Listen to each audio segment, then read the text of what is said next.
We've got you covered. All you need to know before you go, and so much more. Here's Rob. Good morning, Rob. And of course, happy Wednesday. In my mind, it's Thursday, but it actually is Wednesday. Good morning. Yeah, it feels like a Thursday. It does not agree with you. This week is just taking its time. I've been thinking it's crazy. It's only Wednesday. It does feel a bit later than that. All right, Cape Town, pretty rough yesterday. Let's just give you a recap. It's a lot better this morning in terms of the wind. This is what we saw yesterday in Cape Town. This is Access Park. It's quite a landmark in the Kettleworth area.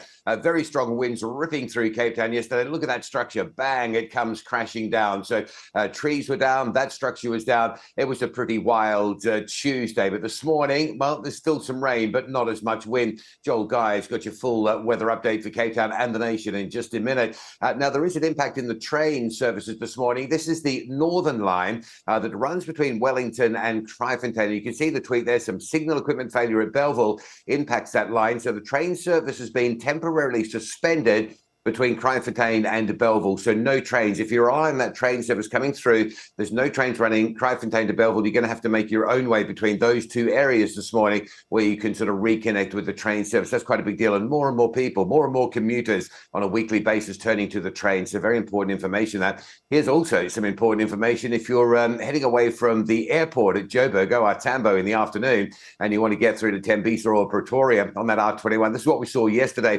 The roadworks, which have been for a while on the southbound, have flicked to the northbound side between Pomona Road and Benoni exit. And that's what we saw yesterday afternoon as the big volume of PM peak time traffic hits that lane restricted section, and it pushes your queue back past the airport and back onto the R24 to Barbara Road. So if you normally come away in the afternoons from Kempton Park or you drive north from the airport, just be aware that you're likely to see some very heavy traffic backlogging. Look at alternative routes until the roadworks on the R21 have been lifted. And it's blast day again today down in the Eastern Cape. If you drive the N2 between Mount Frere and Mount Aleph, there's all sorts of roadworks with stop-go controls on a permanent basis. But today, a 30-minute full closure, 3 p.m. until 3:30. Mount Aleph, Mount Frere closed for blasting and cleanup. So just sort of choose your travel times either before 3 or after 3:30 to avoid that stoppage and closure.